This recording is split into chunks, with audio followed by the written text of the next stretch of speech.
All right, all right, all right. Welcome back to the HHC podcast. I am your host, Jacob Moreno, and I am here with my wonderful brothers, Chris and Juan. How are y'all doing today? We'll start with Juan because he has a different a change of scenery right now. I'm doing fine. I'm doing fine. Nothing special. Yeah, all right, all right. And Chris, how about you? Doing good. Sun's out. Sunday. Feels good. Yeah, for sure, for sure. Well, we do this wonderful podcast every week at 10 a.m. to talk Spurs basketball. Be sure to catch us on Twitter, on Twitch, and on YouTube. As we're live every week. But if you cannot catch us, we do have the replays go on Twitter, on Twitch, and on YouTube right after the show is done.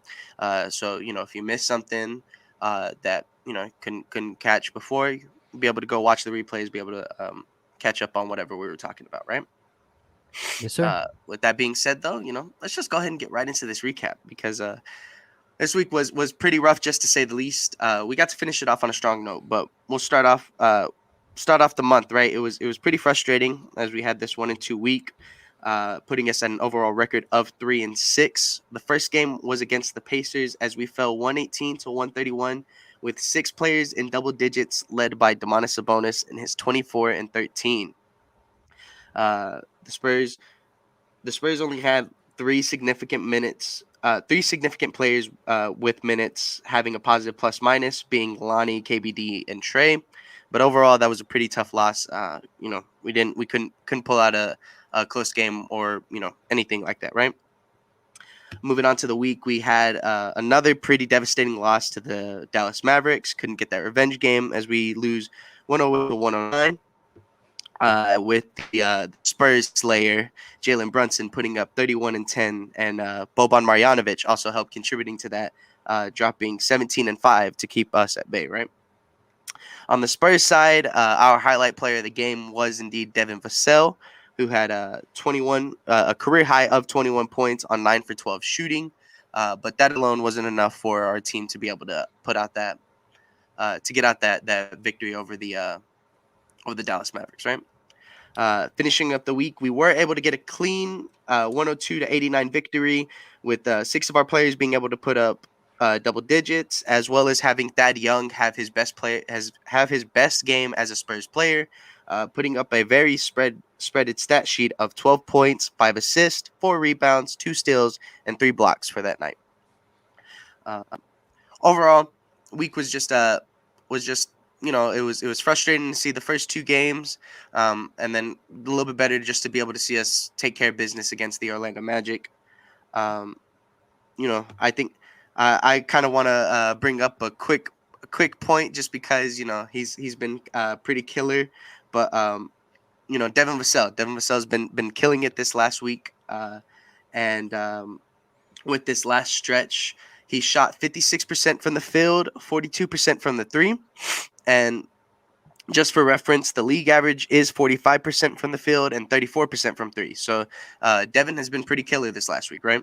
And then on the year, Devin is shooting average from the field and average 45% and is a 37% 3-point shooter. So to see this last week, even though we had a couple frustrating losses, to see that coming from one of our young talents that we're expecting to see jumps from, I think that was a very exciting thing to see for the week. With that though, Juan, how are you feeling about the week? About the week in general, it's I feel like we had our first game where we were just out of it for the Pacers game. That was the first time all year where it felt like, man, we lost this game, and it was the second quarter. It was like we were down big. There was really no heart or fight really to claw and get your way back into the game. And that's the first game we've had like that all year, because the Dallas game was still nail biter, still competing all the way to the final buzzer, and then the Orlando game was a good start to finish right there. And so it's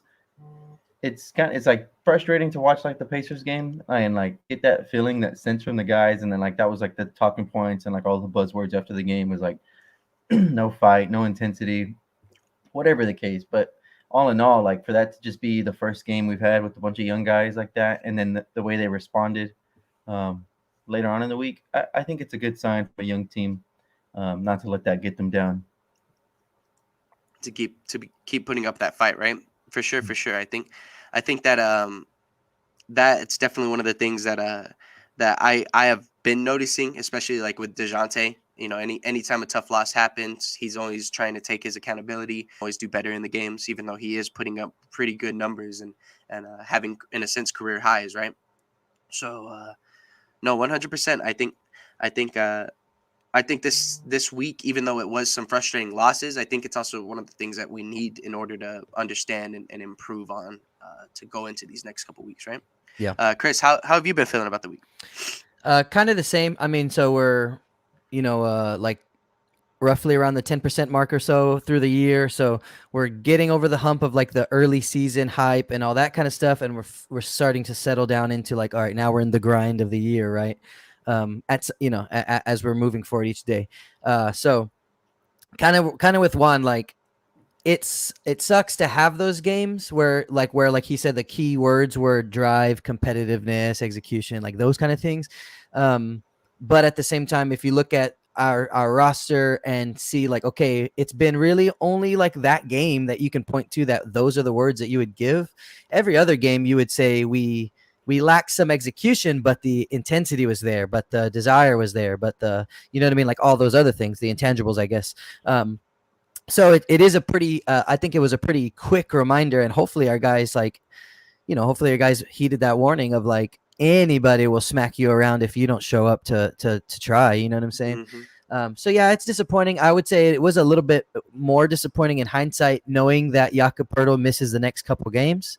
It was disappointing because last week, when we're looking at our schedule, we're like, okay, good. This is a great opportunity for us to rebound, start what would hopefully be a good week, winning against Indiana and letting that bleed into Dallas and letting that bleed into, you know what I mean? Like that. So from that point of view, it was disappointing, but the same way that the guys on the team try not to get too high or too low, it's like try not to get too low on the fact that we've had another 1 and 2 week, 3 weeks in a row. Right. So, we're trying to hit as many good fundamentals and build the concepts as best as we can and build consistency. And it's tough when you start to lose your starting center, which we'll dig into a little bit more and all that kind of stuff. But overall, we're just going to keep on plugging, try to play basketball the right way, and hopefully we start to turn the tide. Like I put for the title, the search for wins continue, right? Like we're just going to keep plugging away, try to play basketball and by good metrics, and then hopefully the tide starts to turn in our favor. Right, for sure. I think we can kind of go ahead and get into one of the topics on the week, which is our big man role. It was definitely disappointing to see Jakob get put out right before that the Dallas game, because I know like especially with the fact that like all three of us and our brother Josh, right, had a positive week going into the week from last week's podcast. We all I thought 2-1, everybody else thought 3-0. And even though I still said that we were gonna have one loss, I honestly thought that like with Jakob that like there was still a good chance that we could have gone 3-0, and I wouldn't have like I would have had us going 3-0 over us going 1-2 over the week with Jakob on the team. So. It was definitely a surprise to see, and I mean, I obviously like with that, like it just shows how much of an impact Jakob is on the squad. We already knew that we didn't have crazy size when it came to the big man depth, but with Jakob being out, it opened up a lot of minutes, and we really needed to see some guys step up. So, I think one of the things that we're still looking for, that we're trying to figure out, is that backup center role, and figure out what we can do and who can fill in that role, right? Because at the moment, Drew hasn't been looking as Drew-like as he could be. Thad has taken his time to get himself adjusted to the squad, and Jock still coming off of the concussion ish. They're not playing him that much. They're not giving him that many minutes. So I think that's something that we gotta figure out coming into this next week, is who is going to be who's going to become that center. Who's going to be that backup center for when Yak comes back, and honestly, who's going to take that next step while Yak is gone. Uh, Personally, I still think it's Thad. I think it is Thad that's going to take that next step. But do y'all have any? Do you have Drew or Jock being in that role coming into this next week? Juan, do you have anything to say about that? Personally, I don't know if you guys will roll your eyes at this take, but it feels like we don't have our backup center on this roster right now. I think Dad Young is great, like a little bit of small ball lineup, I guess, but we've been getting thrown around all year on the boards, and it's not going to work. Like running that 82 games a year, especially like if you get into the playoffs. Like I know it's like kind of like a dream for us to get to the playoffs. Like that's a hopeful dream, but it's like the size to me is way too much, like way too big of a factor. I don't think Drew is big enough. He's like an energy guy, but for some reason this year he doesn't look so like when you try to play him like in a backup role instead of just like a bruiser role, or even like when he starts those games, it's a different look to it. He hasn't looked the same. Maybe he's getting exposed because he is just a rotation guy. We didn't ask Drew to be a more of like a starting center or a back. Because I feel like as a backup center, you got to step up when it's time. And I don't know if Drew's that guy to be stepping up. I think Dad's too small. Drew's just not enough. And I'd like to see more of Jock. I don't know why we don't play him as much. His effort in that blowout game against Indiana was there, right? And he's knocking down the shot. So it's easy to say like, well, just play him. But I still would have loved for him to get any opportunity while Yak was out. But I don't think our backup center's on the team yet, unless Zach Collins gets healthy and has a little bit of grit to him and can bang down low. But as far as like backup center, I still think that is too small, and Drew just is a rotation guy, not necessarily your backup five. You're relying on him to fill in for Jakob. Yeah, and that's kind of why I've been saying for the past couple of weeks, like I think that when Collins comes back, he'll be kind of like he'll be the size for us, but just like at the 4 spot as like a secondary defender or helper or something, and they're just gonna keep riding with that or with Drew at that backups 5 spot. Overall, I agree with Juan. Like overall, I think that the answer is not any of them. In terms of backing up Yak, I think that we need size. In terms of us, in practically speaking, or just going off of the guys that we have on the roster, though, I do like the stuff that Thad's given us, and I think that's been partly why you haven't seen Jock, is because when Thad's come in, like I've heard now for 2 games in a row, the Orlando game and the Dallas game, I believe, or maybe it was just 2 out of these 3 games in a row, or not in a row, but 2 out of these last 3 games that I've heard people say like, hey, this is Thad's best game as a Spur. You know what I mean? So like he's getting more and more comfortable. And that's only going to push, Jock further down the lineup. I love watching Thad play the little bit that I've got to see, because it makes me feel a little old, because I'm like, man, this guy would be perfect for a power forward position in in the NBA era that I grew up watching. And I understand that he's a little too slow now and can't shoot as nearly as much as you need to on the outside. And I understand all that. Now, like all of those guys, Drew and Jock and that all get thrown into fight for that backup center position, when really it's like, I don't know if I would put any of them at that center position, Yeah. So, but yeah, I would agree. It's been super apparent to us. Like I think when we don't have Jakob, even when he's playing with us, but he's not on the floor, it's just an uphill battle. We just put ourselves in a position to have to fight harder every minute that he's not on the floor. I felt like that when we played LA. I felt like that. I'm trying to think of any other games that it really, really stuck out to me at least. But for sure the LA game. And now obviously like Juan was saying, like that's a pipe dream to think about how we compete against the best in the league, because we're not going to end up in a 7-game series against the Lakers most likely to have to prove that theory. But if you want to be good, you got to compare yourself to the top leagues and say, what can we do to be more like them? And we need to get bigger. Yeah. No, I mean, I get what you're saying. I think after watching that Dallas game, that it is really, really helpful whenever we have somebody who is as quick as that is on that 5 position, because he's just that. I feel like he's just that much faster than Drew and Jock. And like there's a couple plays throughout that Dallas game, throughout the Orlando game, where like you see like maybe like a turnover or something like that, and that is able to get down court before the other But bigs are, and so so then that you're helps thinking of it. defense though. You're thinking of it more as like an offensive standpoint. To me, it's all about the defense. Like I don't think Yeah. that is the defender to stop Well, like anybody. in a half court setting, understandably so. Like he's not going to be able to play What on down what low what against threat a does Boban. Thad Like give? there, What there, threat does Thad give to a ball handler in the half court? I mean, in a fast well, break or in a there had been multiple plays throughout that Dallas game where you're just seeing Thad get down court and be able to defend the ball, and had you're able to see him get down the court and be able to play defense before the team can try a fast break opportunity. And even then there was times where Thad got down the court and he kept them from shooting the ball. He either stole it or he blocked the shot before they could even get to it, So I just my whole thing is like that on defense and the rebounding. He's not a plus in that department, and that's where we're struggling.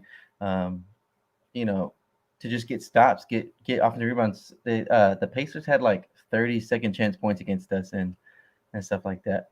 Now to this question on the screen right now, if you had to make an overreaction for a trade, the hypothetical deal, let's just trade for Anthony Davis. That guy's always hurt. We could just give them a bag of sticks and they'll take it. yeah, for sure. If I guess this isn't even necessarily overreaction or whatever like that. I don't know. I think we should probably trade like a second round pick for Marvin Bagley. Like he's Yeah. he's not getting any minutes in Sacramento right now.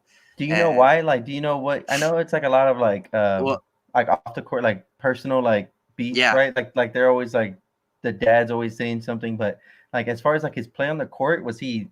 I know he wasn't probably I guess number 2 pick like production on the court, but he definitely not number 2 pick production, but he wasn't bad. Like nothing bad. His most inconsistency is his injuries. Is that he wasn't able to stay on the court for too long. Which can be a problem for us too. If we did that, if we signed him to a decent deal, a decent extension after the season, like that's a risk that we're taking by picking up another guy who could pretty much just be injury prone in a position that we really, really need size for. Yeah, but a guy who's barely cracking a rotation, who has something to prove. I would say just don't overpay him, and that's not a bad experiment. You know what I mean? Like honestly, like especially because we are looking for an answer, right? And shout out to Peach for contributing to the conversation. Thanks for that. well, I would agree. I don't think that's a bad look to go after a guy like Bagley, just because I know that he was thinking like a hypothetical, aka it could be anyone. But but thinking a little bit realistic, it's like that could be a guy that we could offer something. You know what I mean? I know everybody is it's kind of died down, I would say, but a month ago or whatever, everybody's on the DeAndre Ayton. Okay, Phoenix doesn't want him. Let's go after him. If Phoenix said that he is on the trade block, I almost the farm for DeAndre Ayton, almost the farm, because I think that's something that like I've kind of said it. I said it a lot throughout last year.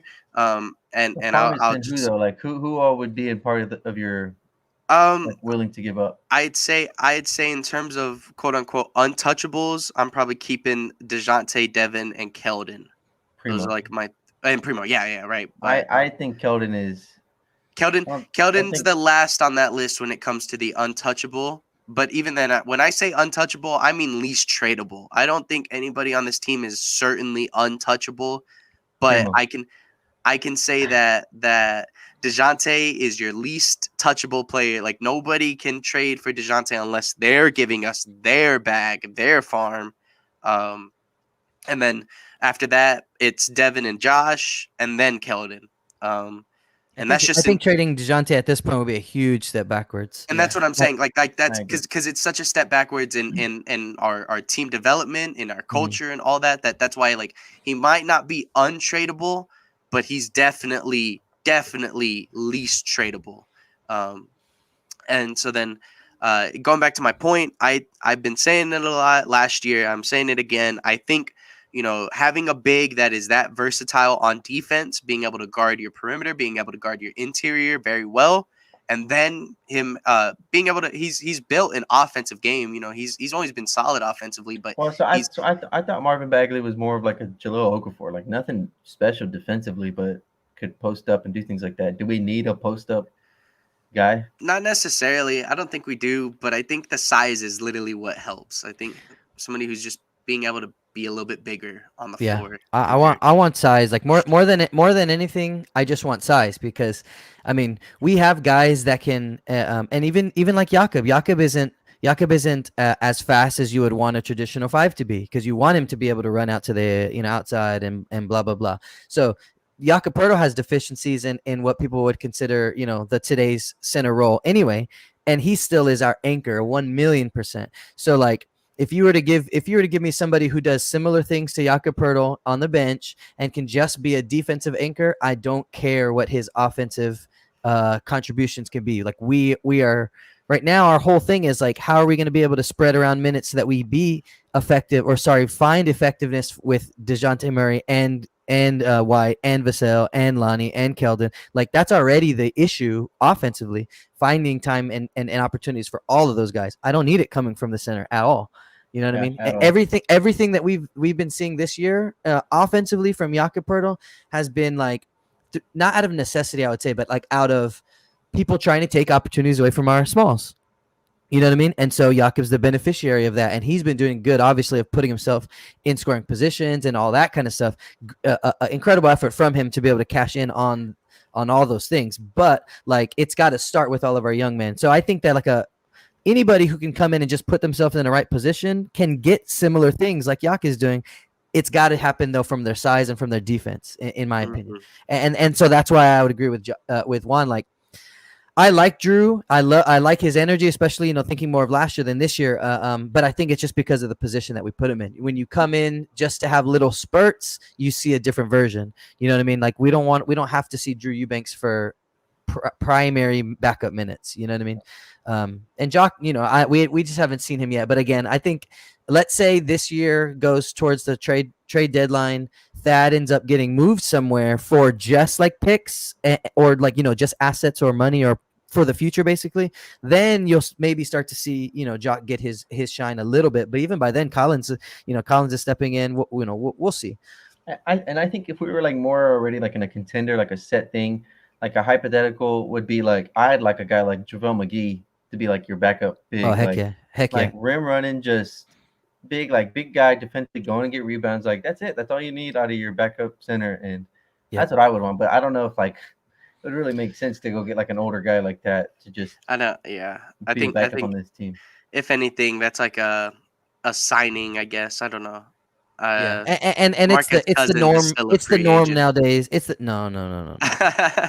It's but he's not even defense. Yeah, it's the normal. It's the norm nowadays for all of those guys. Wait, sorry, did you say DeMarcus Cousins? Sorry, yeah. I get mixed up with Morris. I thought you said Marcus Morris. DeMarcus Morris. Yeah. Morris. No, DeMarcus Cousins is a free agent right now. But if DeMarcus Cousins wanted to sign a minimal deal to sit on the Spurs bench and be their backup, I'd say yes. Let's go right now. He would be better than Drew. I bet he would be better than Drew. I think he'd be better than Drew, especially just because. And then if anything, if you like the way that Thad's playing, really, like if he starts to make that much of an impact, because he is smart, you can see it. He's got time in the league. He understands things, like, you know what I mean. Like he's fine. And so if he really starts to shine, well, then maybe you experiment with some kind of DeMarcus Cousins at the 5, Thad at the 4, and what can you do with those 1, 2, 3 spots? But I mean, yeah, DeMarcus Cousins would come in and instantly be better than Thad and Drew. I think the thing that I love the most about Thad being our backup 5 is the ideas of the offense. I know y'all have been talking about the defense and the rebounds. Giving like crucial rebounds this year. And you're right about that aspect, but I think like the fact that Thad is literally like just another Jakob on the offensive end and a little bit more, like I feel like I like that so much, because you're not asking either one of them to do too much, right? But you're having plays where Jakob is getting set up at the top of the key, and Doug McDermott's getting ready to get the ball screen for a shot, or sometimes Doug goes for the cut, and then Jakob is just 7 feet tall, is able to get that nice pass to Doug, right? But then you're seeing the exact same stuff from Thad Young, right? Like you're seeing plays where Thad gets the ball, dribbles a little bit to get ready to give it to the ball handler, but then sometimes another person cuts, and Thad just sees that in the open half court, and then gets a nice bounce pass for a good cut. And So that's what I was saying. Maybe if we, I think in my opinion, and that's what I was saying about a power forward position, is that he has the ball in his hands, able to make those decisions, but he has the size to also take it towards the rim on his own. Like that's what I see when I think of a power forward. You know what I'm saying? So that's where I would say, if we could find him minutes at the 4, especially if I love what Doug McDermott like brings to our team, but so far we're not 100% on being able to find him in his most successful positions, and maybe some of it's coming because he's playing at the 4. I'm not sure. You know what I mean? So maybe if we slid him over to the 3 and let him run the wing in his more natural position, That's what I said from the start. Bring in a 4, put Keldon on the bench, let Doug be that starting 3 and him be a spacer like that. But I don't know if you see what we had another comment. Yeah. 3-team trade with Minnesota and Philadelphia, where we get Carl Anthony Towns, Wolves get Ben Simmons, and Philly gets picks players like that and Doug. Which at this point, right, like Philly's got to be in a point where they're gonna have to get what they can get. Like they're not demanding, or are they really expecting still to get like an all-star player or I mean, it feels like they are, right? I mean, it feels like that's what they're still trying to look for, at least. You know what I mean? So for Philly to end up with, assuming, let's say, like we would give them at least 1 first round, and Minnesota gives them at least 1 first round. I honestly, the whole thing though is that the Wolves are trading away Cat, and only getting Ben Simmons back. Like it would have to be more like.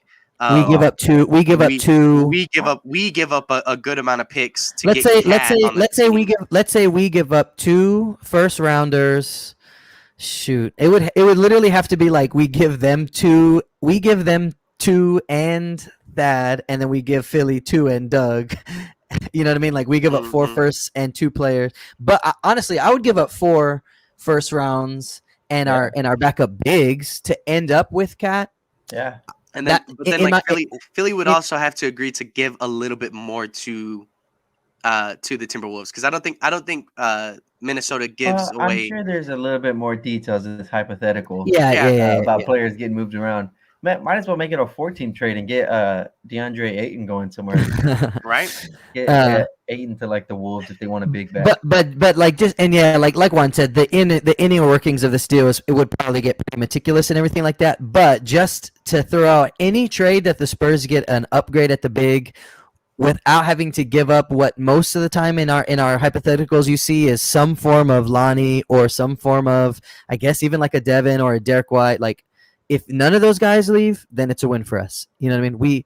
We give up the first rounders for that because we're hoping that Devin Vassell is that first round already. We're hoping that Primo turns into that already. You know what I mean? All we're really looking for at this point is, I think the longer this year goes, or the longer that like this iteration of our team goes, is we just start to see where the deficiencies are. And right now, the most glaring ones come from the 4 and the 5. You know what I mean? In my opinion, because at least we have options. We still haven't seen our true potential realized yet for a lot of our young guys, but the positions are covered at least. You know what I'm saying?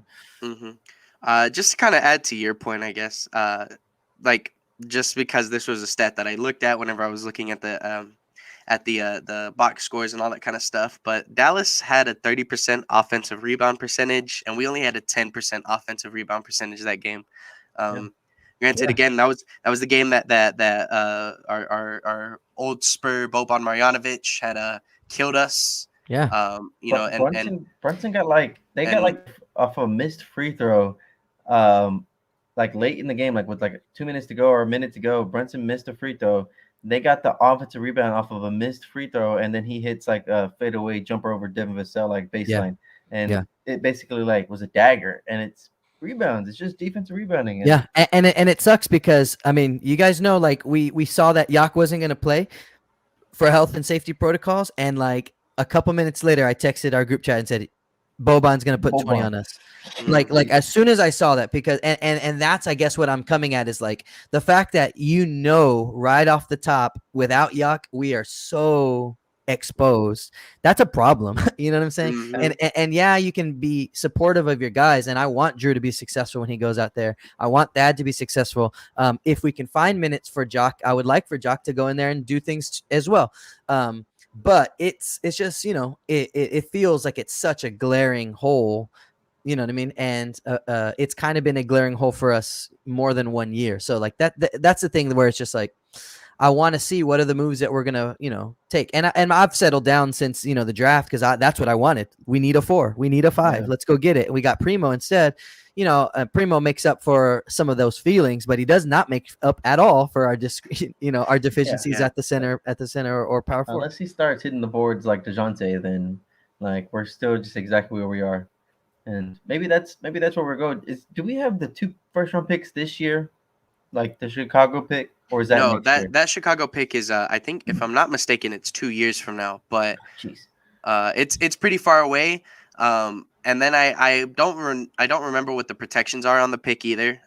Because it, like, whenever the trade happened, I just remember hearing that it was a heavily protected pick, and then like just kind of going on with that. And so, my only thing with that is like if Chicago sucks, like if DeMar just kind of regresses, or DeMar leaves or whatever, DeMar wants to trade, and then Chicago just kind of starts to suck after this year, we might not even get that pick, I think, because of the protections that we put on it. They put on it. Mhm. Yeah, let me real quick. Like, I know we're kind of not spinning our wheels, but we're kind of spending a lot of time just talking about this part of the floor Yeah, for for us. sure. When it comes to the Dallas game, like our rebounders, our leading rebounders, we had DeJounte Murray at 9, and then we had our second and third was Keldon Johnson and Thaddeus Young at 6 apiece. Drew had 5. Doug McDermott only had 1 rebound, but that's the game. Did he get hurt during that game? I think so. Right, that's the game that he ended up leaving, right? Because he only had 2 points. No, the Dallas game was where he got attacked relentlessly at the end of the game. They were switching on him. Yeah, okay, my fault. Right. I think I was just getting it mixed up. But either way, he's Last Dallas game. he's spending minutes at our 4, getting one rebound.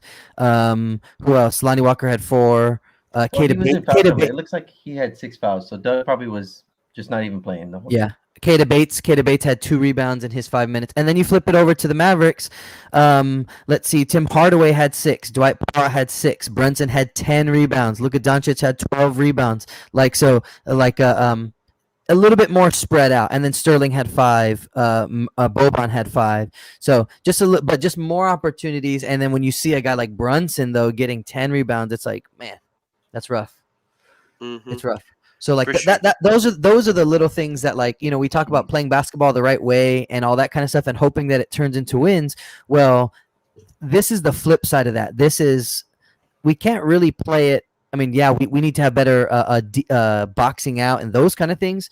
But when we put ourselves behind the 8 ball, you're putting yourselves in a position to get out rebounded every single night. You know what I mean? So it's like, that's the kind of stuff. As much as I love our coaching staff and how much responsibility they want to put on their players for playing basketball the right way, you can help your team be in a better position by shoring those things up. Those are the decisions that a front office can make, that a coaching staff can make, to try to plug in some holes, to try to close the gap in certain areas.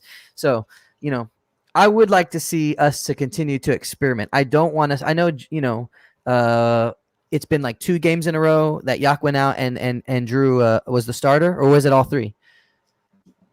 Just 2. Right, it was the 2, yeah. So it was 2 games in a row, and that's fine. But I would like to see if we can continue to experiment with that 4 and 5. You might feel locked into Drew backing up Yak, and that's totally fine. Or Thad, or like just that in general. But I would like to see more experimentation at the 4 spot, in my opinion. Yeah, I've been liking the experimentation this last game. When we started running Keldon Johnson at the 5, that was pretty fun. No. I was shocked when I saw that. When I saw I'm trying to remember what the exact lineup was, but I'm pretty sure I remember seeing Keldon Johnson being our 5 on the court, and it wasn't like terrible, but it's not ideal. It's never ideal to see that out there, because if we were ever to do that, Keldon needs to step up his game as a rebounder. He needs to become a better rebounder and be a little bit more aggressive on the boards. I would say that if he's in at the 5, not that being at the 5 knocks you down the depth chart in terms of who we should run our offense through, but if you're in at the 5, that should be your primary objective. Okay, so everybody else is starting the plays. You need to start the play by getting the ball. You talked about this with like out of your center position. You don't need like them taking touches away from the guards, like the wings and stuff like that. I think Keldon needs playing more of like an off-ball, like slasher role, rim runner role, because I feel like he is taking a lot of shots. Like, and the frustrating part is he's been successful like on his little like floaters, like runners like that he like gets to the middle of the paint. But like he is so aggressive that he's willing to take the shots, and I wish like the other guys like had that aggressiveness. But I just feel like if he was more of like a position where like Derek and Keldon like ran like a pick and roll instead, because when he is off ball and the defenders are just sagging off of Keldon so bad because he's shooting like 5% from 3 this year, it's frustrating. And then when he gets the ball, he just runs straight to the middle and he takes the shot, and it's because nobody else around him can get that type of spacing or attacking, because they're actually sticking to their guys. But when Keldon's off ball, you know what I mean? Like the guy sags off of him. I feel like if Keldon was more of like a rim runner, like the cuts that Doug makes, I wish Keldon would make those type of cuts and attack the rim like off ball like that. Yeah. And be like more of like a rim runner instead of. I really like the way that. Yeah, and I wouldn't mind if Doug and Keldon were kind of the similar rotation spots with each other, and then it would provide just a different look. I mean, if you're trying to run and chase Keldon Johnson, well, if he gets you on his back, he's going to go to the rim. You know what I mean? If McDermott gets you on his back, he's gonna be looking for an open shot. And so like, not that it has to be that black and white, but I just like the idea of being able to attack from different places on the floor. Yeah, and this will kind of go to Juan's point the last couple weeks. But there was that fourth quarter against Orlando, if I'm not mistaken. And we started off, and Keldon's the only starter out there. So at that point, or I think maybe Keldon was the only starter out there, but I think like Lonnie was out there, right? So even though Lonnie was out there, Keldon had the ball in his hands. Keldon had the touches, and I loved that stretch that he had from that fourth quarter, because it was literally just seeing Keldon attack to the rim, and like he made a couple good looks. He had whatever went for him.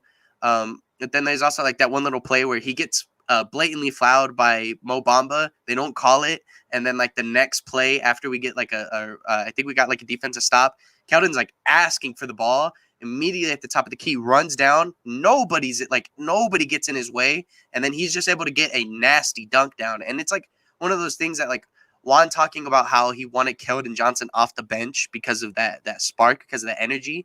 It's another thing where he's getting touches. He's going to get those touches if he's off the bench. And he's aggressive enough. He doesn't shy away, and I love that about him.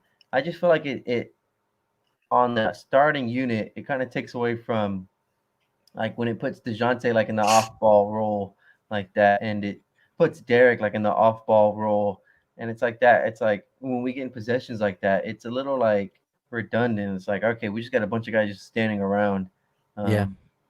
And that's why I thought like if you put Devin, and Devin's shown like more of like a shot creation like ability than I thought he would have, but I just wanted Devin's like spacing and his defensive utility, like just being able to be all over the court. I wanted Devin to be on that starting unit, because then Keldon can do what he's doing, but he can do that on the bench against a bunch of bench scrubs, and he can just tear them apart. And Devin spacing can play off ball while DeJounte and Derek have the ball in their hands, which is when they're most effective. Well, maybe trends are kind of leaning that way because I mean, if we think about the beginning of the year and we knew DeJounte was going to be kind of at the front, at least from a leadership standpoint, and then now we know that he's also there as a production standpoint. He's kind of he's the head of our snake as of right now. Like, you know, Devin has been the one to kind of take those steps forward, like on a more consistent basis. On both ends of the floor, man. Like he looks so comfortable jumping into passing lanes. There's days that maybe he's not landing his shots, but I mean, just like you said, his shot creation, not being afraid to take an open three when he gets one on those fast break opportunities.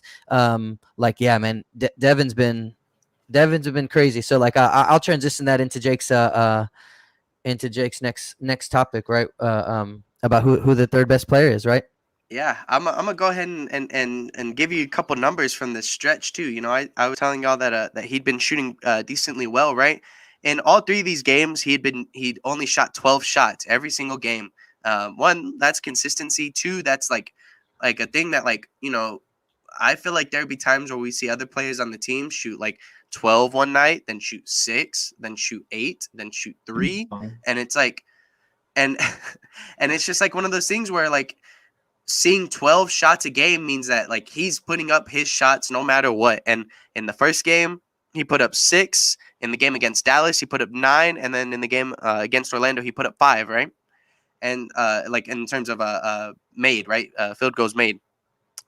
And like, that's fine. That's like, you know, that's still averaging out like his good numbers. And like, I like seeing him be consistent on that at that point. My only aspect of it, and our brother Josh had been talking about this a lot last year. I can kind of see it now because it's happening with the player that I'm paying a little bit more attention to. Even though I was paying attention to Lonnie last year, it's not like I wasn't paying attention to him. It was just very apparent that like after Devin got hot in that Dallas game, we stopped going towards him. We stopped making plays. We stopped doing anything that would keep Devin involved in the offense and keep him from keeping his hot hand. So then by the end, like, he only shot one time in the fourth quarter, and it was a forced up 3 that, like, I'm sure even if he made that 3, we probably would not have put him involved more in the offense. And like, that's my only thing about that is I would have liked to have seen 12 shots one game, 15 to 16 shots in that Dallas game, and then 12 shots again, right? But either way, it's still, I think that still just shows the levels that like Devin is taking that next step from the stuff that he was doing last year, you know? And then like his defense has always been a plus. There's always, I think, you know, from eye test alone, I had always saw him as our second best defender. I know some people would probably say that Derek was probably our second best defender. But like, I feel like Devin's versatility, being able to guard your 1 through 3 and small ball 4, like it helps so much. It helps so much more that you have somebody who can lock down that on any possession of the night when you really need him to, you know? So when we ask who our third best player on the team is, usually I'm on a it could be anyone at any point in time, but I'm definitely leaning more towards Devin is our third best player on this team right now, you know? Yeah, so I should have put on the thing right now or so far, right? Who's the third best player on the team right now? But I mean, I know you wanted me to kind of come in and see if I could have a alternate take, but I mean, like I said before, like as we get deeper into the year, we start to see these trends. And I mean, not to knock Lonnie, because I think Lonnie's had some good moments this year too, for sure. And everybody's navigating what their new roles are going to be, and that's for everybody on the floor.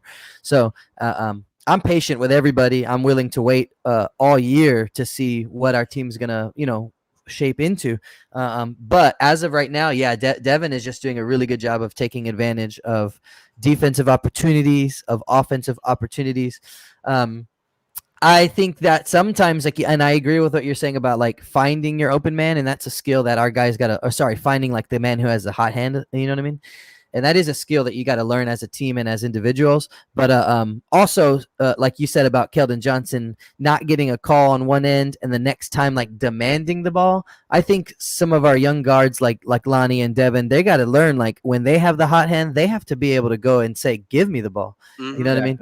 and demand that, not demand that respect from your teammates. You know what I mean? Like maybe your teammate doesn't recognize that you don't have the hot hand. Maybe you can help them recognize by walking up to them and saying, "Look, man, I just made these 2 shots. Give me the next one." You know what I'm saying? And that can open up your teammates' eyes a little bit. So I want to see our guys be a little bit more greedy when it comes to that. Because what do we see? We got torched by Brunson. You know what I mean? And maybe that's brand new for Dallas to have to figure out how to not give the ball to Luka in every minute of the crunch time, because you see what he can do. You saw it; he just dropped one on Boston last night.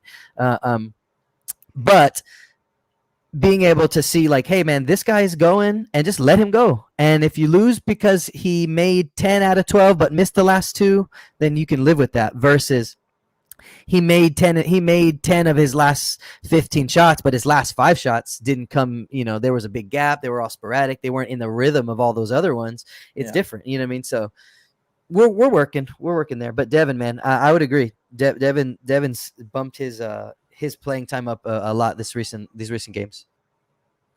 Yeah, so I would say, obviously we're all maybe it is like a little bit more of like a recency bias because of Devin's like play this last week versus the others, but I agree it's Devin. I've kind of been like hopeful for him regardless, but like if you're asking like who is the third best player, I think it's good to like say like, well, who's he, like who are the people, who are we talking about?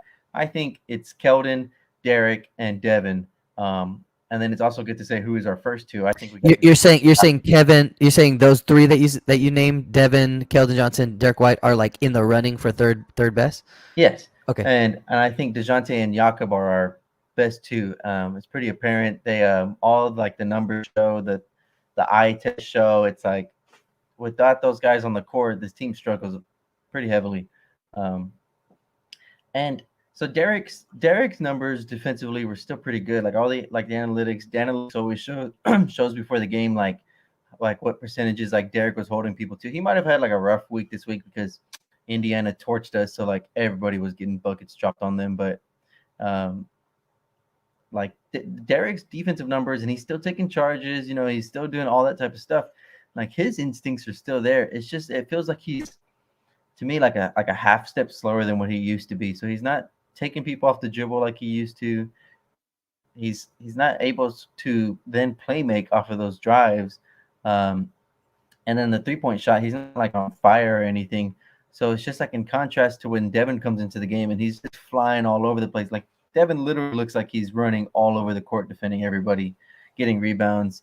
And then on the other end, like making shots, like Jake said, like he's shooting a high percentage. He's taking high quality shots and they're all falling. So like it just looks like better. And then Keldon's aggressiveness and energy is there. And I know Keldon's second on the team in points. He's averaging 15 points a game.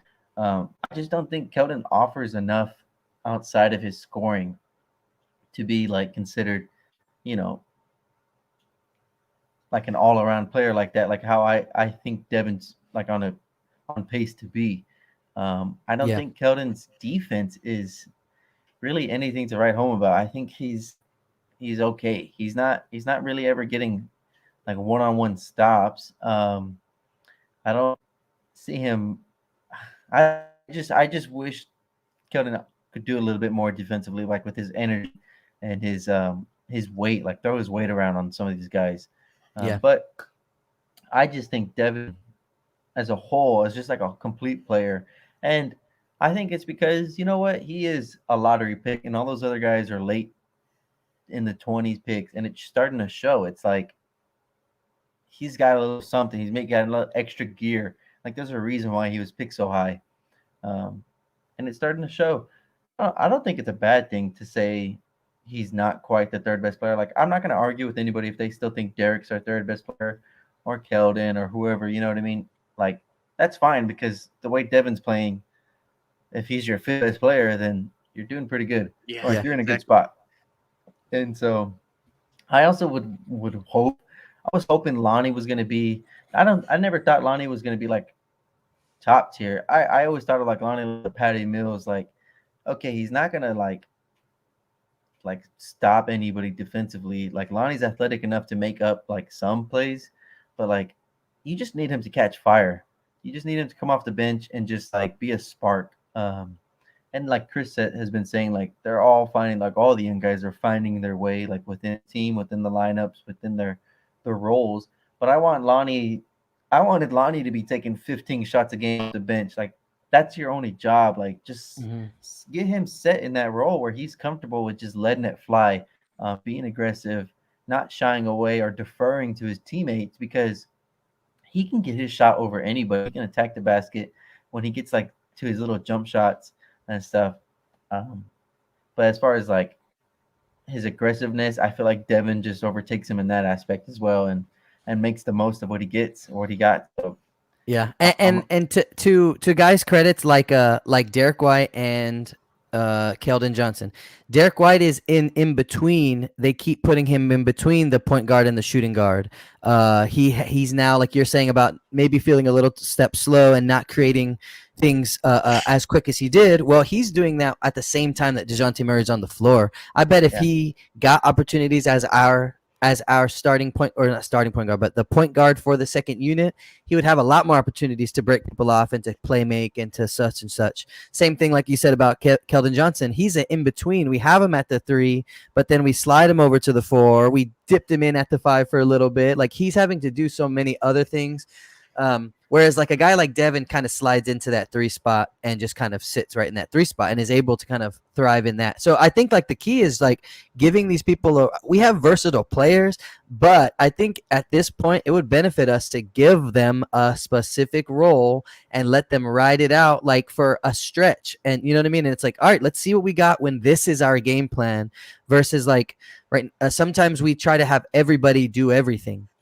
And in turn, we get things that just don't happen. It's like, well, we're all looking around like, hey, well, who's going to be our rebounder? Assign a guy to be the rebounder. You know what I mean? Like, obviously, everybody's looking for the ball, but like, I just think that like at some point, when it comes to positionless basketball, you lose sight of the fact that positions have responsibilities, and because that's where they generally tend to be in the court. And so like that's how the game was invented.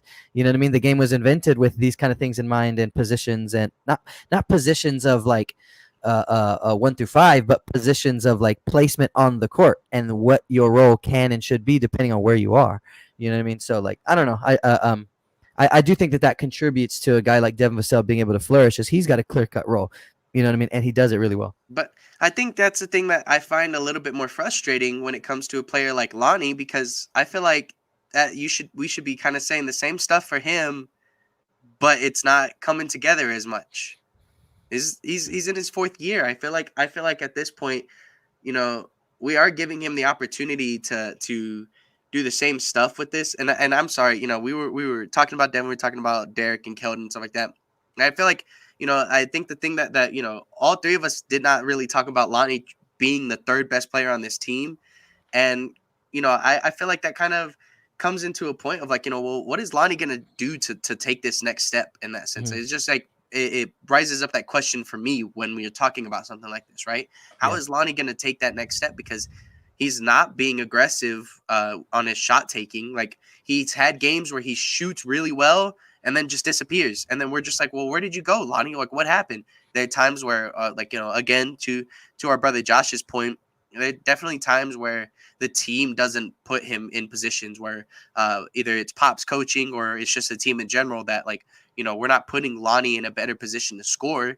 But there's also times where Lonnie has the ball in his hands, and Lonnie has the ball in his hands a lot more than Devin does. But, like, there are points where he has the ball in his hands and he defers, and he just doesn't want to take the shot. And you're just like, Lonnie's 3rd on the team in assists, and that's off the bench. And to Chris's point, like, they've all moved around. You know, we've only played 9 games. He started 3, so he's still like fluctuating in his role too, trying to find his place.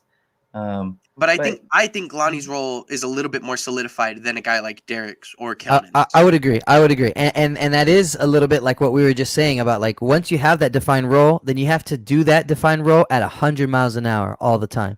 And so, it is a little bit apparent when you see Lonnie, because it's like, yo, that's what we want you to do. Yeah. We want you to go out there and try to catch fire. And then if you're out there jacking up shots and it's not falling, well, then we can adjust. But sometimes we don't even get to that point. You know what I mean? It's like, let's see what we got. I want to see one time per game Lonnie try to come off the bench and knock somebody out. You know what I mean? With a big swing, as in come and take 2 or 3 jumpers that, come and attack the rim real hard. Like There are let's see. times where his energy, I mean, like not his energy, but his speed of the game.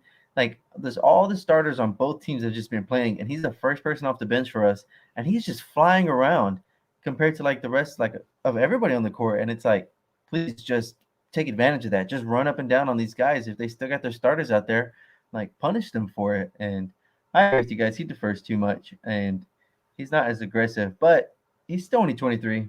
Um, and I'm not asking him to be your third best player or best player on the team.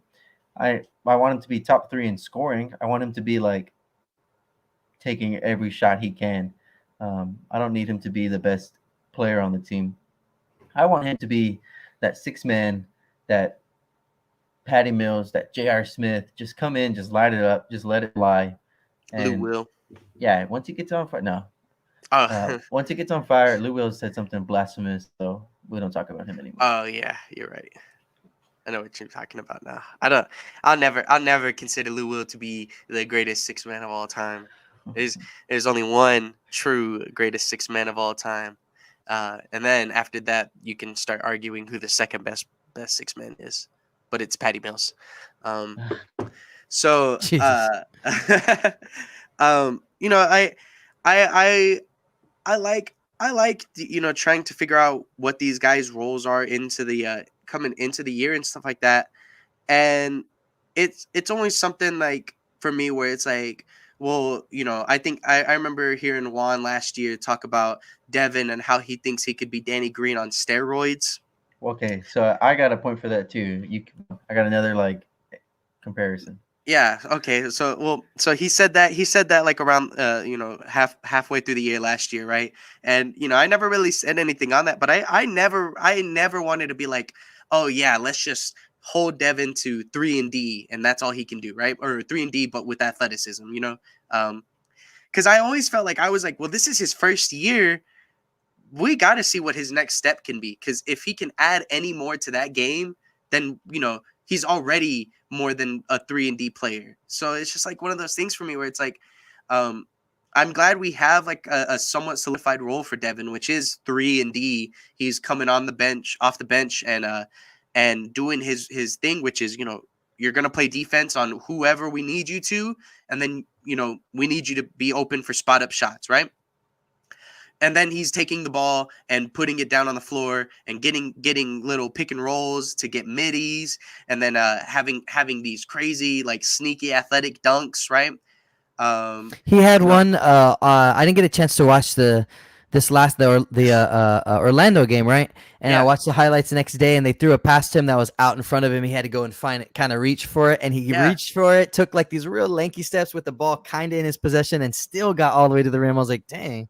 yeah, exactly. And then not to mention like one of the biggest things for me with Lonnie was like, well, I like his athletic playmaking, because it has DeMar like symptoms, right? Where you're not necessarily like going crazy in IQ on the playmaking, but you're so athletic and you're drawing in Yeah. so many people that you're I just can just create so much space anytime I want. exactly. And so then now that Devin is getting to that point to where like he's just becoming a threat on all 3 levels, his playmaking took a next step. It's gotten a lot better. It's gotten to a point to where I'm not afraid to see Devin be the primary ball handler in one play, because he has the ball in his hands and he can take a shot. People have to, reach out for that, or it's a wide open look because like he did a pick and roll with Jakob and he does that nice little bounce pass, or he has an open look to someone else.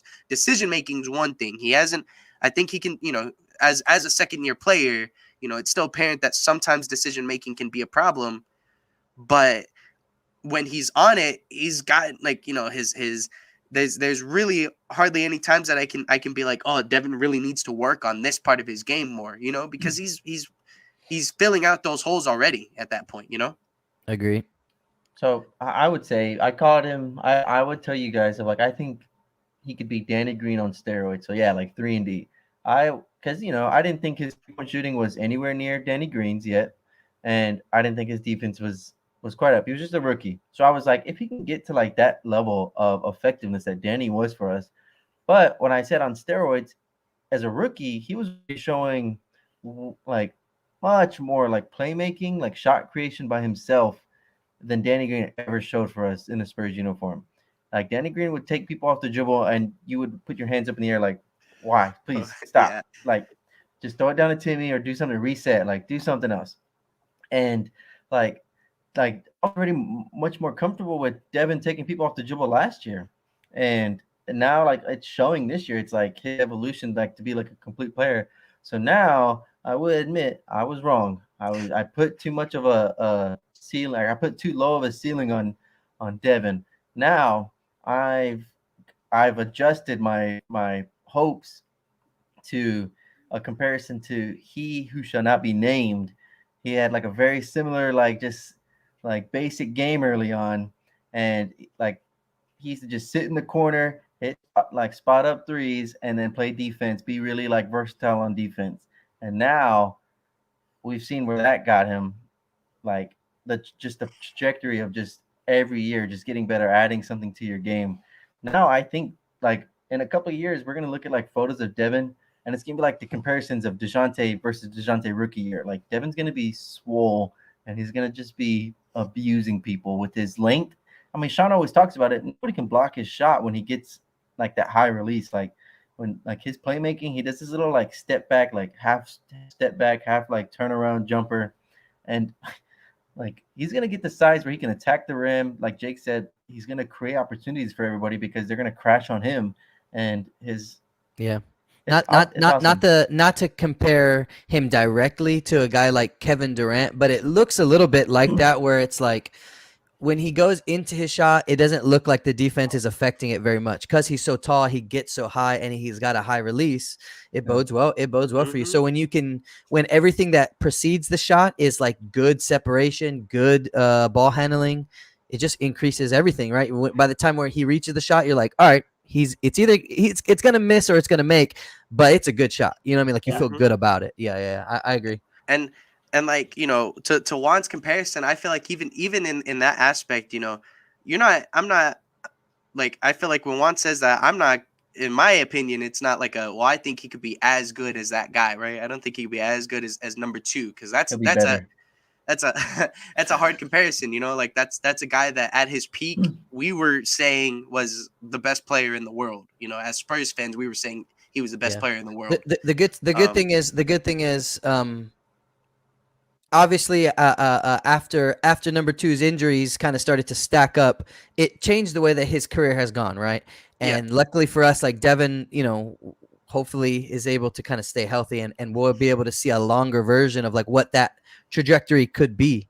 You know Yeah, what I mean? Right. because that guy But was hurt even like those early years. Like he was Mhm. always missing time. It didn't matter what it was.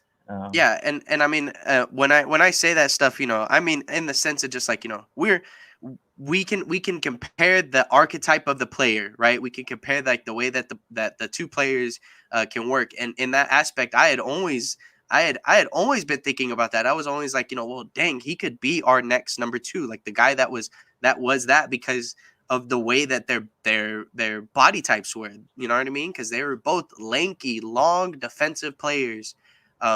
This, Devin just had a 3-point shot earlier on um, because of how the NBA has been. You know what I mean? Because you Yeah. need a jumper in today's NBA, right? Exactly, right. So it's one of those things where we're seeing that we can see where he can evolve, and we can see the archetype of a player that we want him to be. It's just, I think it would just be a little too unfair to say that he's going to be exactly that guy, but I Well, think we can definitely say that he could be that type of player. And I, for one, am not complaining with that when it comes to Devin, because that's a so very great type of player so in what today's NBA. PJ had said was Devin's offense is already 4 years ahead of where Kawhi's development was at year two. Who? Oh, the Who guy. Yeah. So it's like I agree. I agree with that. Like that guy had the opportunity to just sit around and let three Hall of Famers do everything for him anyway. So Devin's got a little bit more on his shoulders of like responsibility. There is no, I mean, there's no Hall of Famer on this team yet that we got right now. So but Devin's up to it, right? He's not shying away from it, or he's not incapable of it.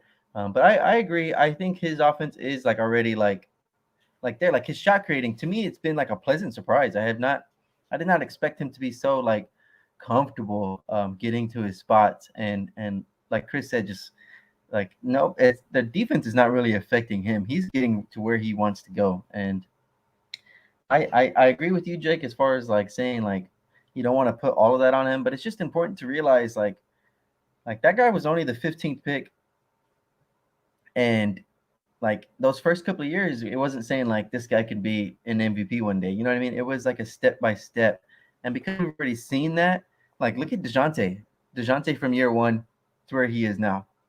He's darn near averaging a triple double, a 20-point triple double. You know what I mean? Like, I Who would think ever expect a 30th pick in the draft to be well, averaging?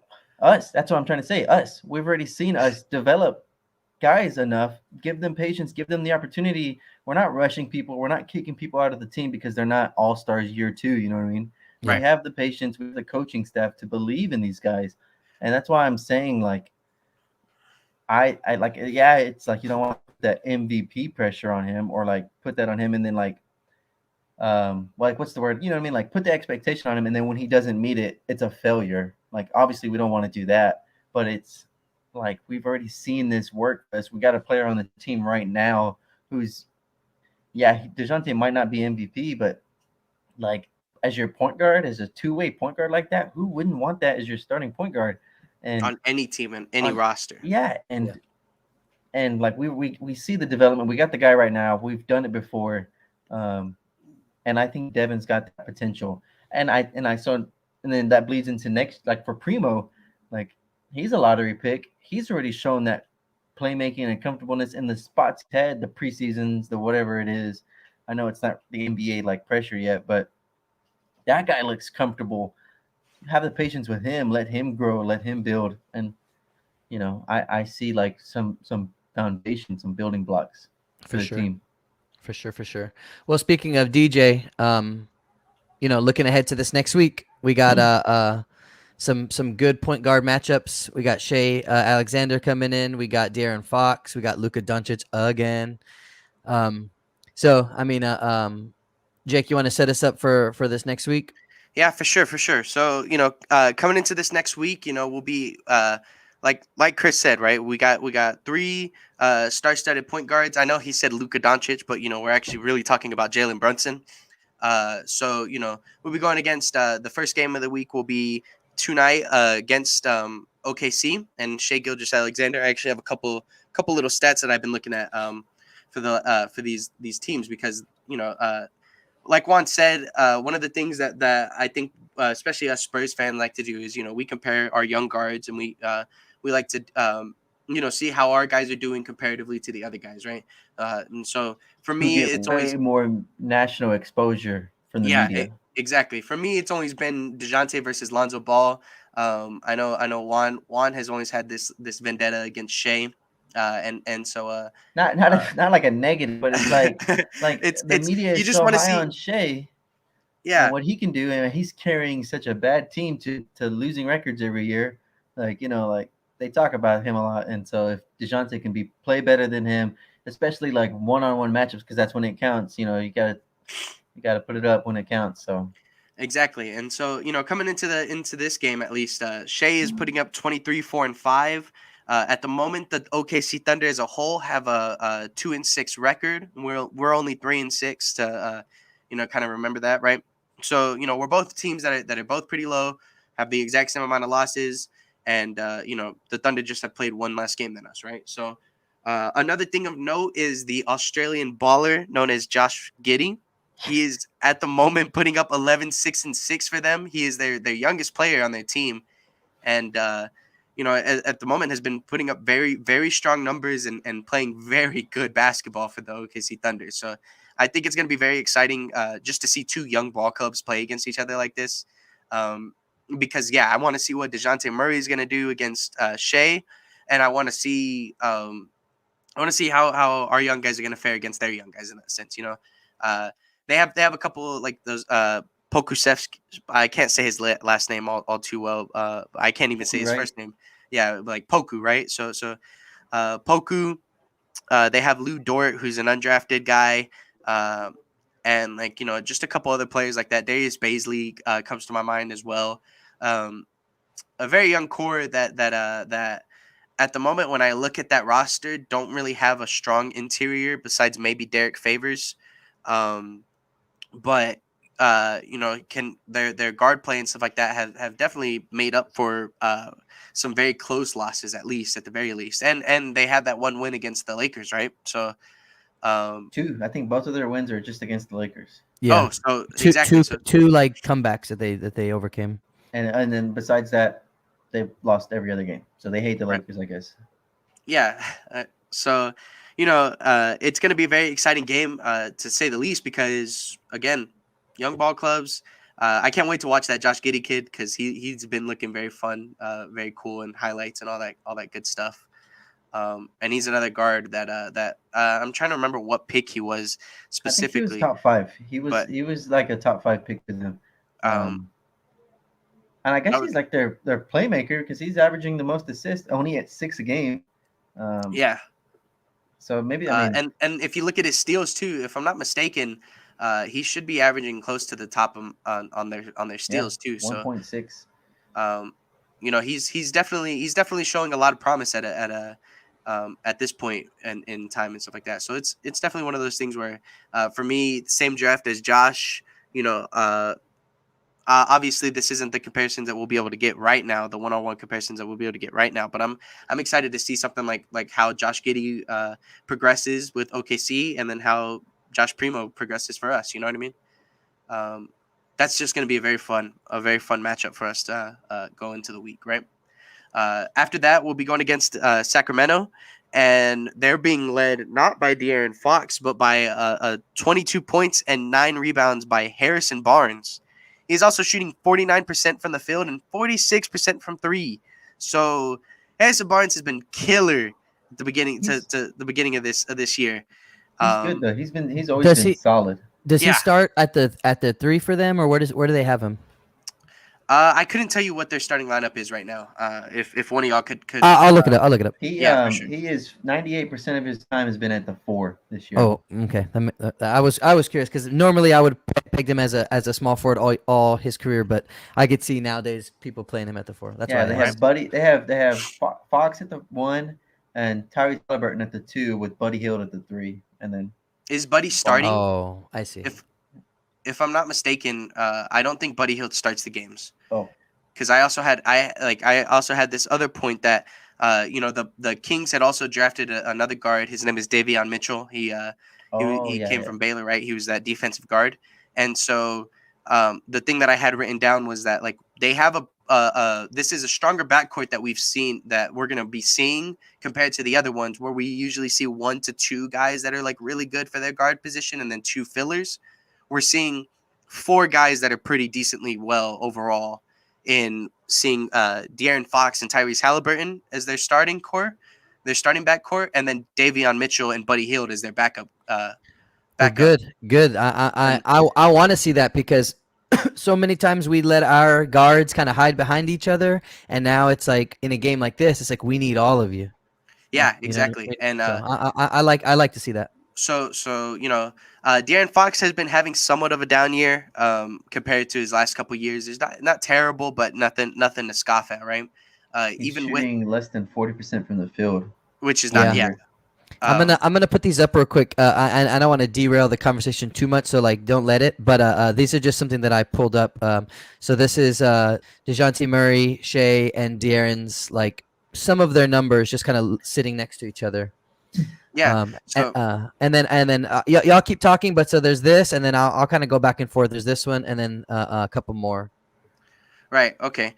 So just to also add to the Kings, at the moment they're 5th in offensive rating, right? Like they have the 5th best offense in the league coming into this week, which is a thing that is pretty good to note, because if our defense isn't working them to whatever we need them to do, keeping De'Aaron Fox from scoring all too much, keeping Tyrese Halliburton from scoring, and then obviously trying to contain Harrison Barnes, that could be pretty rough from us. And this is a team that has really strong interior presence with Rashawn Holmes and Tristan Thompson, as their two bigs, right? And that can be very scary because Tristan Thompson, while he might not be the offensive or defensive threat, doesn't matter. He's a very solid rebounder, so that's a thing that we're lacking. That's a thing that our bench is definitely going to be like it's going to be a thing that we're going to have to work around, because if Tristan Thompson's getting boards all over us, then how are we gonna play ball, right? And so. I'm excited for us to play against the Sacramento game. Out of all the games, this is probably the most exciting one, because I think this is probably the team that is going to be a little bit more on the fence this is the team that's going to be a little bit more on the fence of like what they do good is kind of some of our weaknesses, in that yeah. Well, they're 5-4. They're at the moment, they're the better of the two teams in the two out of us two, right? And even with De'Aaron Fox not having that great of a season so far, the rest of this team has been able to pick it up and put it together in that sense, right? They're a team that I think is a little bit ahead in that development process. We're just starting. I think a team like OKC is still just starting. But this is a team that's been doing it, right? Like this is a team that's from 2016 when they drafted De'Aaron Fox, they've been trying to rebuild around him and figure out what they can do, right? So it's going to be another exciting game. I definitely think that we'll be having a fun time seeing how we can try to beat Davion Mitchell in his defense, and then how we can hold the three of Buddy, Reese, and Fox. I like how they called Mitchell. I like how they call him Off Night. That's a great nickname. Oh yeah. Yeah. Exactly. And I've seen the highlights. That guy is like after people. It's good. It's just important to know like too much caught into the game and like not one-on-one matchups. Like this is why it's good to have a balanced team. He can try to take one guy out, but we got plenty of guys to move the ball around and get people going. It will be interesting to see, because like you said, they usually have him coming off their bench, Davion Mitchell. No, or does he come off, Jake? Yeah, because their starters are De'Aaron Fox and Tyrese Halliburton. Yeah. So who do they start at the three? Buddy Hield. No, not Buddy Hield. Somebody else. Yeah. I don't have the roster pulled up on my stuff right now. So. And if they do, then that's Maurice Harkless. Oh, okay. Yeah, we just 5 points again. Yeah, well, and all four of those guards average more than 10, which is another thing to note too. Like, that's like you said, they're the second rated offensive team, like as far as like points wise. But they're also nice. So that means so I mean, yeah, that's a pretty strong little looks to have Davion Mitchell, Buddy Hield, and Harrison Barnes is coming off of their bench doing 19 a game, or what did you say he was doing? Well, he's starting for them, putting up 22 and 9. So if Harrison Barnes is starting, does that mean Harkless is their backup for then? No, he's their 3. Yeah, Harkless is their 3. So they're running a starting lineup of De'Aaron Fox, Tyrese Halliburton, Mo Harkless, Harrison Barnes, and I believe Rashawn Holmes. Yeah. The ESPN website has it does have that starting 5. It does have Harrison Barnes at the 3 and Harkless at the 4, but I mean that's minimal difference right there. But I can see Harkless being at the power forward position though, in terms of just like defending a starting power forward versus Harrison Barnes. So I could see that being the case. But yeah, I mean they have decent amount of depth, like you said. They got a better record than us, so that's all the motivation I need to see to want to go out and beat these guys. All of these teams, we have reason. We need to be ahead of OKC. They've started out real slow, just like us, but we can't afford to be dancing around their record all year, because who knows what can happen 2 months from now. So I feel highly motivated to get wins against all 3 of these guys. I mean, obviously we're not going to win the season series against the Mavericks, but especially out of all the games this week, the Mavericks one was the only one that I got to watch like in almost its entirety. And so, it was just another game where it's like we've been saying, we'll keep it close, but when it comes down to it, do we have the guys? And so far the answer's been no. But that one was especially frustrating because we expected to see that happening from like Luka, but to see it happen from Brunson, it's like, yo, so Brunson can go off, but Lonnie can't. You know what I mean? Brunson can start to talk smack, but KJ can't. So like that's why I was a little excited against the Orlando game. You know, I know that they are under us, and so some of it might feel a little bit like punching down, but it's like I like to see our guys getting a little hype in the fourth quarter as we're pulling away from a team. You know what I mean? Like I need to see that because you have to build that kind of stuff so that you can try to do it against a team like Dallas. You know what I'm saying? Like you got to. 100%, 100%. And I think, I think obviously with us being able to talk about Dallas for 3 weeks straight, I don't think there's really much more for us to kind of say other than that. We just got to come out and we gotta work on the things that like. Well, what is the outlook on Jakob? When is he supposed to be coming back? I honestly, at the moment, the reports that I saw were literally just indefinite because it's health and safety protocols. I don't know the NBA protocols, but Jakob was vaccinated and everything, so I didn't think it would be like. I'd hope it's one of those showing symptoms or anything like, right? Wouldn't it just be like negative test and? That's exactly what I was gonna say, right? Because if I'm not mistaken, especially with the NFL, you needed to have like back-to-back days of negative test before you could be eligible to play again, if I'm not mistaken. And so maybe the NBA, right? Yeah, if you're vaccinated, and maybe the NBA is doing the same thing. Obviously, I think we are just gonna have to take that game by game. I feel like we can have the assumption that Yak would be here by the end of the week, but he probably won't be playing. Like I doubt he plays tonight. And then I'm trying to remember when the next game. That's Friday. The Mavericks game is Friday, or I guess like in order, it's Sunday tonight for Oklahoma. I guess we haven't heard anything about that today for him playing, but then we don't play again until Wednesday, and then Friday. So yeah, I would definitely say it's a case of we probably won't see him tonight. We might see him on Wednesday, and it's hopeful that we'd see him on Friday, because at that point he'd have to be getting those negative tests every day. Like after today, he'd have to get a negative test Monday, Tuesday to play Wednesday or something like that, right? Or he'd have to get the negative test on Wednesday and Thursday to play Friday. But I'm not too sure. I don't really know how the NBA protocols work to say that that's exactly what's going to happen. Yeah, I'm trying to read some of because they set out like the tentative rules at the beginning of the year, but most of it, like in every article that I'm reading, is more trying to tell you what an unvaccinated player like kind of has to go through versus like a vaccinated player, what their protocols are going to be. So it makes me wonder if he's like still sick, like if he's. I mean that might be it. Like not necessarily symptoms of he's tested positive, but it's like, hey man, this guy can't breathe very well. He's not. He needs to sit out. Yeah, you know what I mean? Yeah.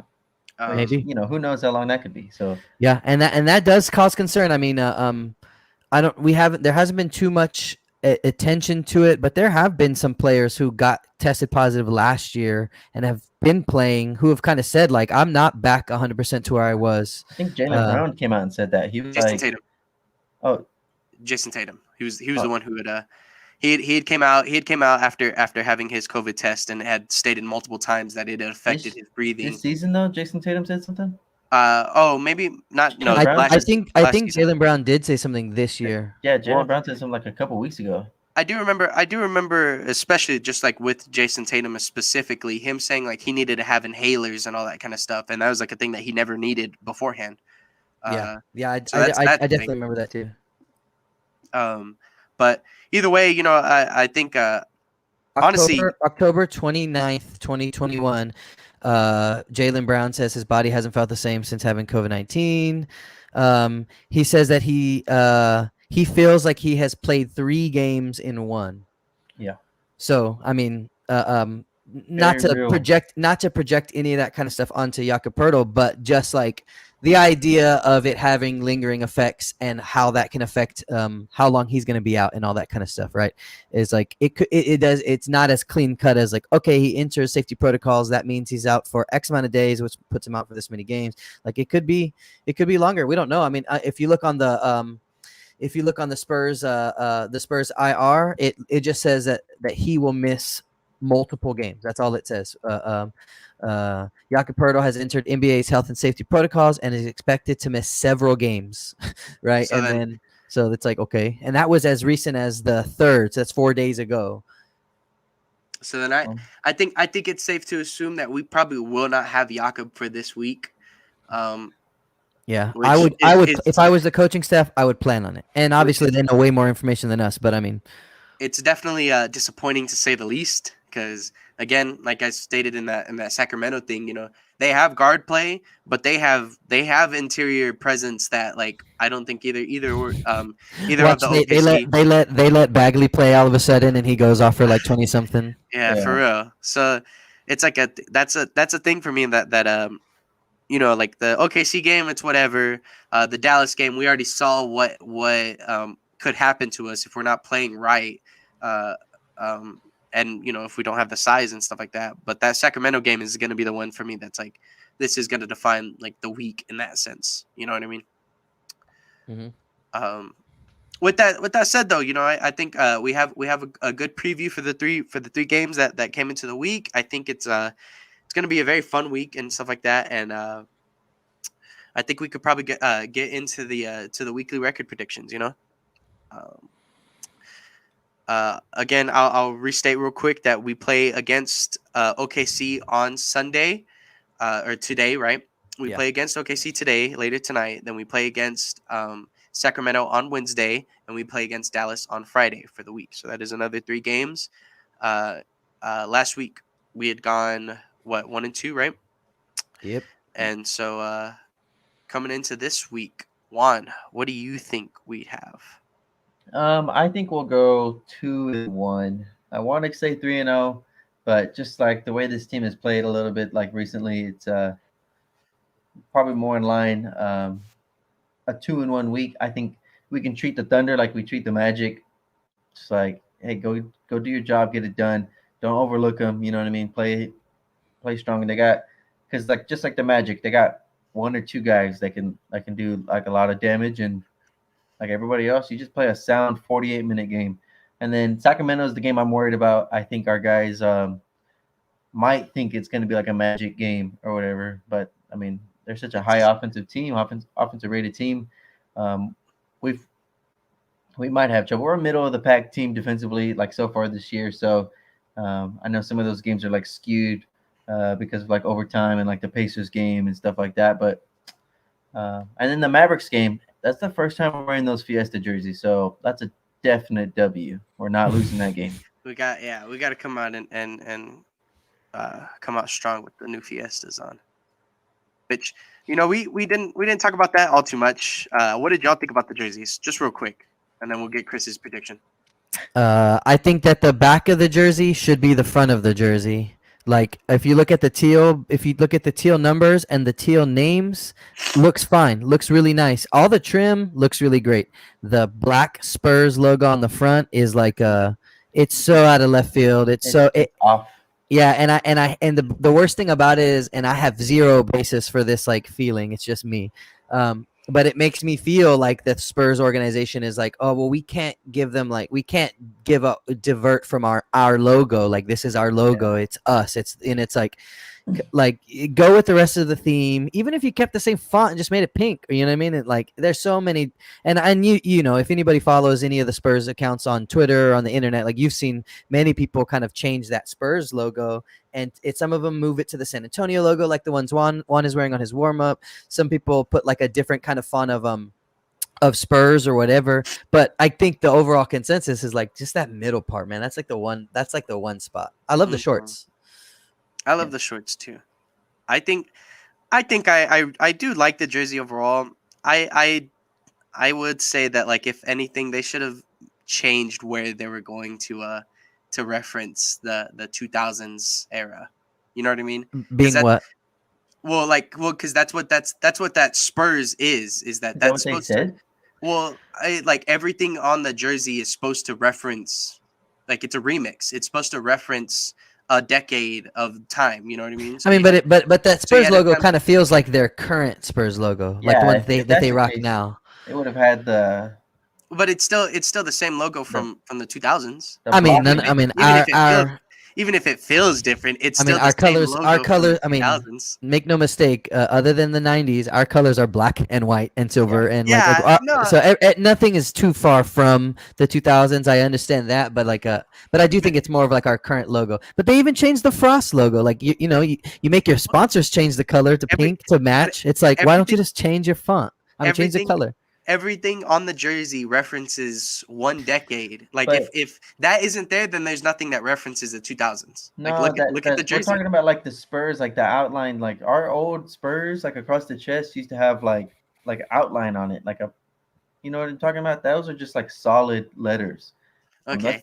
That's the current thing that came with like these Yeah, Nike jerseys a couple years ago. yeah, exactly. I think that the Spurs logo is like our current font and our current whatever. But either way, it's the same thing. It sticks out. The middle just sticks out so much. Hmm. If it would have just been like Chris said, whatever, keep the Spurs, the font, whatever. If it just wasn't black, it wouldn't be so off, like Yeah, it's popping like it's the that. only thing. And again, somebody shared, and as soon as I saw it, I was like, because they had some jerseys that were like not official, but they sold them at their stores and stuff with teal numbers, with pink numbers, and I was not a big fan of them. Like it's like black and teal, what you know what I mean, like that kind of stuff. I wasn't a big fan of them, and so when I saw this, I was like, okay, it was very reminiscent of those. So it's already not like batting 100 for me. And then I saw a picture. I think it was Lonnie Walker's, and just back to back, it was like the front of his jersey, the back of his jersey, and I was like, why does the back of his jersey look so much better than the Much front of better. his jersey? Yeah, Yeah. I'm like that should not be the case. When you look at the jersey, if that's the reaction you have, you got to change it. Whoever is designing these things. Yeah, I know, and Yeah. it sucks because it's so like they didn't show until now, and I don't know who told them like that's a great idea. Put that weird like Yeah, and that's why it feels so one pointed to one thing that's why it makes me feel like it was like an executive decision. It was like a higher up saying like, well, we can't divert from the Spurs thing in the middle. That has to be Mhm. us. Like that has to be what and it's like, Kind of like the same as like mm, the Boston, the Celtic stuff. yeah, I get Like maybe. the Yeah, I mean, Celtics, and the Celtics Spurs are very traditional with their and the Spurs are very conservative in a lot of facets of the way that they run their organization, and they want to be regarded as a basketball royalty kind of thing, like the same breath that you would talk about a Boston Celtics. So I can see their want to do that. The Cowboys kind of have that similar mantra too of like our logo is our logo and it's undeniable because we don't really change it. And I get that. you can go But back every decade and it's the same uniform, yeah. just So like modernized. I understand all of that, but it's like you changed and went with the flow of the theme of the jersey for 99% of it, except for right in the middle. And it's like Mhm. you couldn't budge that one little bit, you know what I mean? Like that's And the I think they'll look fine like on the court when they're all running around. It's gonna look great. oh yeah. I I mean still love the jerseys. I'm gonna buy a Primo jersey like day one. So Primo. Okay, I'm still trying to decide which one I want. I'm definitely in the fence. I want to get me another Devin Vassell jersey, but I'm not a 100% fan of buying stock into just one player. Like, I think oh, you taking shots at me? Mhm. I think I Devin. have 3 DeJounte jerseys, and I'm going to get a DeJounte one for this one too. So, Nice. Yeah, see, um, I've only have a Keldon Johnson jersey to rep like the new guys. So I think DeJounte is gonna be my next one. so exactly. Like, so I mean, I definitely I don't want to just have my stock into one player, even though I really do like Devin Vassell. Um, but I think like I'm stuck between Keldon and Devin because I'd like to get a Keldon jersey at some point. The only reason I wouldn't get a Dejounte jersey is because Juan has so much stock into Dejounte. because So you've been a hater, that's I let why. I let For I let 4 Juan be years, you were like, I don't know, he might not be that guy. I let Juan be that Yeah, yeah, for sure, man, for sure. definitely. Um, but I'm gonna see a lot of people with Primo jersey, so I can't get me a Primo jersey either. I can't get me Fiesta Primo. It has to be a. Do you want exclusivity? Get Thad Williams. Yeah, that's what I was thinking about getting a Thad Young jersey. You know, There you go. I right? said Thad Williams. My fault. Yeah, no, it's all good. Like Um, I made that joke. I made that joke to the group chat as soon as the Fiesta jerseys came out. I was like, I think I'd get a Thad Young jersey. It's There Maybe you I'll go. get a Kata Bates. people are walking around like you go to watch a Spurs game, people are walking around with like military camo, like Bryn Forbes or something like that, and it's like nice. Okay. I Seeing somebody with I the have Jonathan I Simmons have some jersey. students. I have some students, and they show up with jerseys sometimes, right? Well, I saw a Spurs jersey number 8, and I was like, oh heck yeah. Patty Mills. I went to go look at the back, and it was like Roger Mason. I was like, Roger Mason. dang. Yeah, I was What the like, heck? dang. That's It awesome. surprised me. that's um, awesome. Well, PJ also gave us his unofficial track for the week 3-0.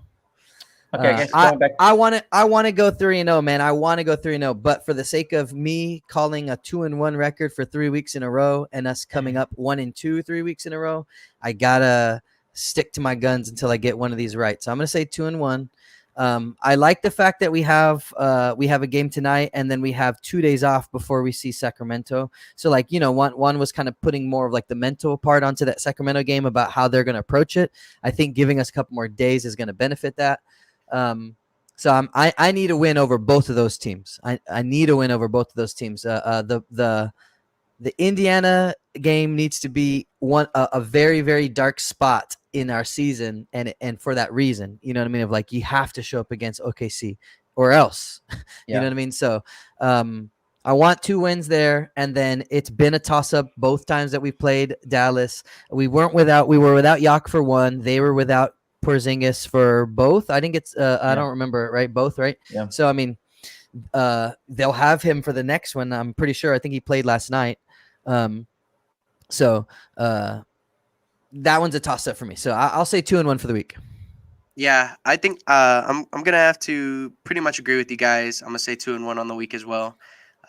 We got I- Peach on the board. yeah, we got PJ on the board because our brother Josh couldn't send in his little thing for the week, but we'll just say that PJ counts for Josh on the week. All right.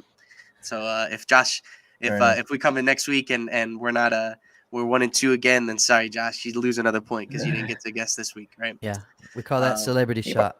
He probably would have said 3-0 anyways. 3-0. So Yeah, he did last week. but yeah, so I'm gonna say 2-1 on the week as well, just because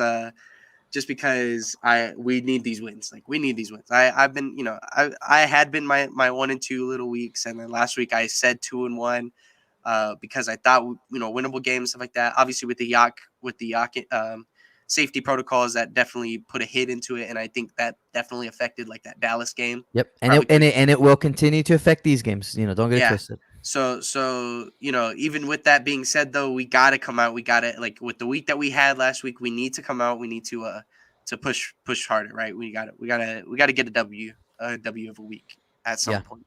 Agreed.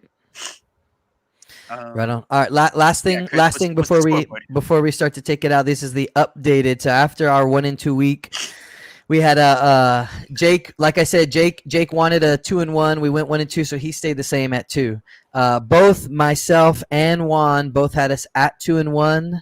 No, sorry. Both Juan and myself had us at 3-0 last week, I think, right? That's what I had. Same thing as Josh. And Josh. Yeah, all 3 of us lost a point. So Juan went back to 0. I went to -1. Josh went to -2. And Jake gets to be rewarded for being negative and pessimistic. That's insane how the system works. Man.